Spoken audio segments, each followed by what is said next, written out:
Hello guys, welcome back to my channel Bindu Vlogs.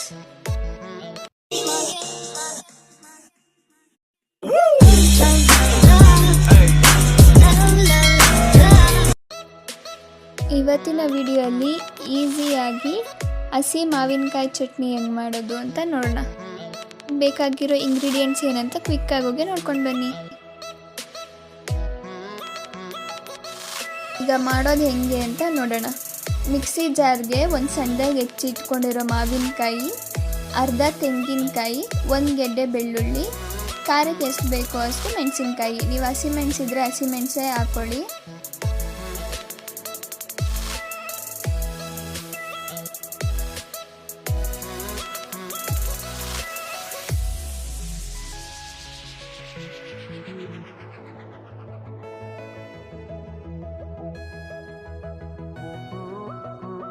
ಮತ್ತು ಅದಕ್ಕೆ ಕೊತ್ತಂಬರಿ ಸೊಪ್ಪು, ಅರ್ಧ ಟೀ ಸ್ಪೂನ್ ಜೀರಿಗೆ, ಆಮೇಲೆ ಅರ್ಧ ಟೀ ಸ್ಪೂನ್ ಹುರಿದಿರೋ ಮೆಂತ್ಯ, ಒಂದು ಹಿಡಿಯಷ್ಟು ಹುರ್ಗಡ್ಲೆ, ರುಚಿಗೆ ತಕ್ಕಷ್ಟು ಉಪ್ಪು, ನೀರು ಇದಿಷ್ಟು ಹಾಕಿ ಫೈನಾಗಿ ಪೇಸ್ಟ್ ಮಾಡ್ಕೊಬೇಕು.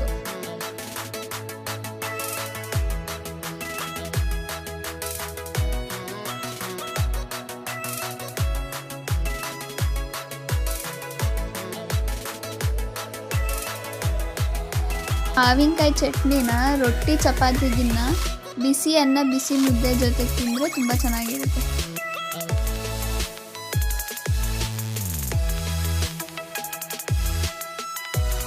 ಬಿದ್ದಾಗಿದೆ. ಈಗ ರುಚಿಯಾದ ಮಾವಿನಕಾಯಿ ಚಟ್ನಿ ಸವಿಯಲು ಸಿದ್ಧ. ಈ ವಿಡಿಯೋ ನಿಮ್ಗೆ ಇಷ್ಟ ಆಗಿದ್ರೆ ಲೈಕ್ ಮಾಡಿ, ಕಮೆಂಟ್ ಮಾಡಿ, ಶೇರ್ ಮಾಡಿ, and don't forget to subscribe.